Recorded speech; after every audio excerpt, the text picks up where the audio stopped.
Hey, what's up guys? Today we're going to be showing you how to load your Jeep Cherokee on a U-Haul Tow Dolly. Now your vehicle may differ from the one we are loading today, but before we begin, let's go ahead and prep the U-Haul Tow Dolly and the towing vehicle. First, make sure the towing vehicle is in park with the parking brakes set. Double check the trailer's wiring harness, coupler, and safety chains to make sure that they are securely attached to the towing vehicle. Fully extend both ramps at the rear of the dolly. Free the tire straps from the ratchets and lay them flat on the ramps. Next, fold the ratchet handle down, then repeat on the other side. Center the vehicle to be loaded behind the car dolly. While loading the vehicle, drive slowly and have an observer make sure the front of the vehicle does not hit the ramps. During the loading process, have your guide stand off to the side. Continue slowly up the ramps until the vehicle's tires come to rest against the stops at the front of the dolly.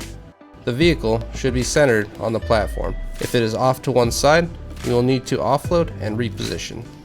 Once loaded, the towed vehicle needs to have the steering wheel locked. Loop the seatbelt through the bottom center of the steering wheel and fasten it. Move the seat back to add more tension. Next, position the straps up and over the front tires, making sure that they are centered and over the tire. Move each strap ratchet left or right to align it with the center of the tire.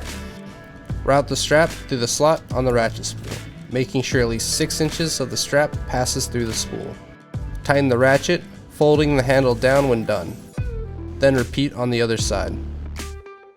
Finish securing the vehicle by fastening the security chains to the frame or other structural member of the vehicle. Leave some slack in the chain, looping them around and securing them through an open link using the S-hooks. Then repeat on the other side. Secure the tow ramps by lifting them and sliding them back into the car dolly until the latch pins re-engage. Then repeat on the other side. Recheck the tire straps in all hookup connections after the first 5 miles, again after 50 miles, and thereafter at all stops during your travels. For more information, you can visit your closest U-Haul store or uhaul.com.